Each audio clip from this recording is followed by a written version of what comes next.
Opportunity. Sherrod wide open, gives it to Foreman, and she hits it this time. Well, there's some great highlights as the Colorado women go on the road and sweep the Oregon schools. Their first wins ever in Eugene and Corvallis. Buffaloes dominating in that second game against the Beavers. Improved to 18-5 in the season, back in the top 25 of college women's basketball. Back here in the Buffalo Stampede, voice of the bus, Mark Johnson. Out here at Corelli's, Monday nights from 7 until 8 o'clock. We're out here, and we sat down and talked about a great weekend with head coach J.R. Payne. Hey, J.R. Payne's here. Top 25 coach, by the way, for your Buffaloes. Man, oh, man. She walks in tonight. Place goes crazy here. Well, I don't play a single minute. It's our players. They're doing all the hard work.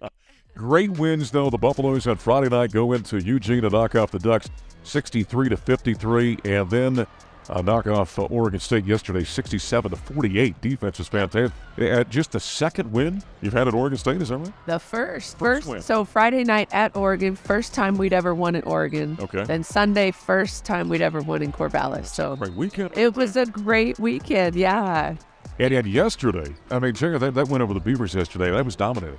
It was awesome. I will say I've never seen a start to a game like we did yesterday. What were you, plus 15, I think, at the end of one quarter? I think. Yeah, at least. I mean, we came out, I think they scored the first bucket, and then I think we went on like a 20-0 run. It was awesome. Yeah. Coach got a technical, called a timeout. We had them all in disarray. It was great. This team right now is playing so well.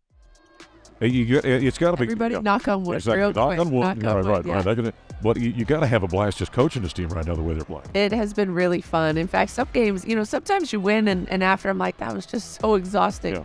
Yeah. And yesterday the first thing I said was, man, that was fun. And it's fun, of course, to win, but it's also fun to love your team and to see them thriving, like not just winning, but like they're thriving. They're playing great basketball. That is, I think, a sign. At the beginning of the year, we knew this team was talented. Okay, you knew that, but that doesn't always guarantee success. Right. This team has to have buy-in.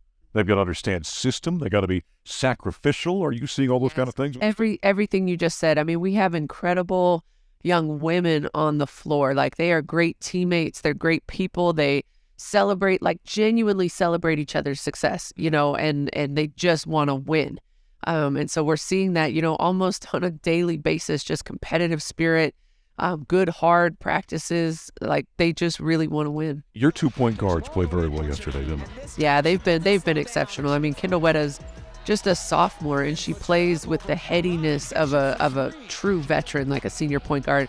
And Jalen is a senior point guard. She's playing like that. Jalen's stat line yesterday was incredible. I think 15 assists, 50% from the floor, 7 steals, 7 assists, 1 turnover.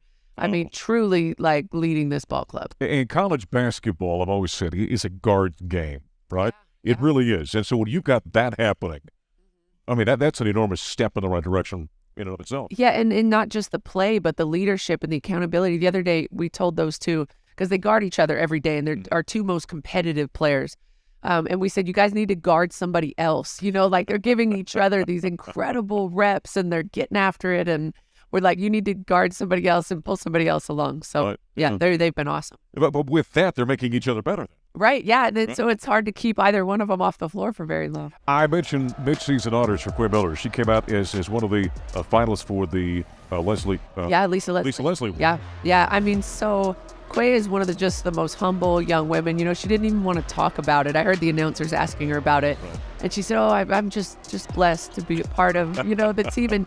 And that's genuinely how she feels. But she really is one of the best power forwards in the country. She's awesome. You're sitting at 3rd right now in this conference. Yeah. And you're right there, and you've got an opportunity down the stretch to win yourself a championship. I mean, that's the goal. Yeah, no, that's the goal. I mean, we just want to win out. Like on Friday night, we just got to go 1-0. That's it. Play great basketball, win the game, catch your breath, move on to the next one. Try to do it again Sunday. 18-5 right now, the Buffaloes. All right, you got the Washington schools coming to town. Help me out. Is Wazoo first and then you? Yeah, Washington State Friday night, and they, I think, were picked second in the conference. Their best player, who's one of the best guards in the country, led the conference in scoring as a freshman. Incredible, was not there the first game that we played them, and she was back home in New Zealand with some family stuff. So she'll be back. So they're a different team, really dangerous team. And then Washington just beat number 2 Stanford yesterday. So also talk about a dangerous team. So a huge weekend for us. Big weekend. This is a fun basketball team. Congratulations. Let's win a championship. I think we should. Do it. I think we should. Everyone Yes. here would like it. Well, there's the head coach, J.R. Payne, as we chatted with her on Buffs Prime Time here at Corelli's on Monday nights from 7 until 8 o'clock. See you women this weekend. Back at home, they've got the Washington schools. Wazoo on Friday night, UW on Sunday at the Event Center. Coming up next year in the Stampede, we're always talking Coach Prime and had a great signing day.